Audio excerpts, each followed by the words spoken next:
Rice star एक सुमसाम रास्ते से दूसरे गांव के लिए जा रहा था। अचानक से उसके सामने एक ट्रक आ जाती है कि राइस स्टार अपनी बाइक दाएं की ओर मुड़ा लेता है। उसकी तेज स्पीड होने की वजह से उसका संतुलन बिगड़ जाता है। वो पेड़ से बचते बचाते वो गलती से एक गांव में घुस जाता है। तभी 7 बज जाते हैं। धीरे धीरे अंधेरा हो रहा था, पर उस गांव में घंटी की आवाज गूंजने लगती है। अलग अलग आवाजें आने लगती हैं। थोड़ी देर में वहाँ अफरा तफरी मच जाती है। लोग इधर उधर भाग रहे थे। दरअसल लोग अपने अपने घर में जा रहे थे। सभी के हाथ पैर कांप रहे थे। लोगों के चेहरे पर अलग ही चिंता थी। फिर राइस स्टार गांव में और घुसता जाता है। राइस स्टार कुछ पल के लिए सोच में पड़ गया। सभी लोग कहाँ गए कि सामने से लाल शर्ट पहना हुआ एक आदमी बड़ी तेजी से भागते हुए राइस स्टार के पास आता है और हांफते हुए कहता है, अरे भाई, इधर क्या कर रहे हो? 7:30 बजने ही वाले हैं। 5 मिनट रह गए बस। तुम शहर से आए हो लगते हो। चलो चलो मेरे घर में जल्दी, वरना वो आ जाएगी। आओ मेरे पीछे। फिर राइस स्टार बिना सवाल जवाब किए उस आदमी के पीछे जाने लगता है। राइस स्टार उसके सामने रुककर सवाल पूछता है,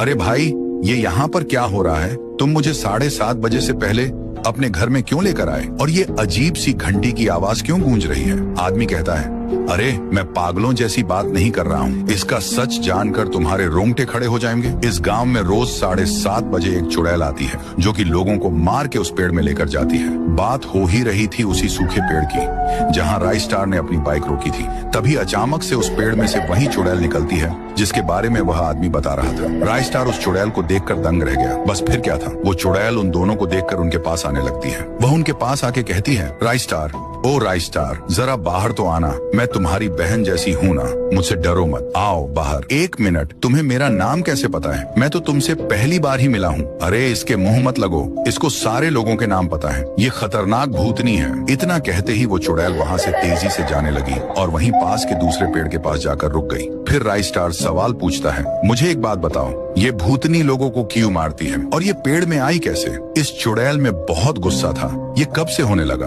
फिर आदमी बोलता है, बताना तो नहीं चाहिए, पर तुम अच्छे और नेक इंसान लगते हो करके मैं तुम्हें बता रहा हूँ। ये 10 साल पुरानी कहानी है।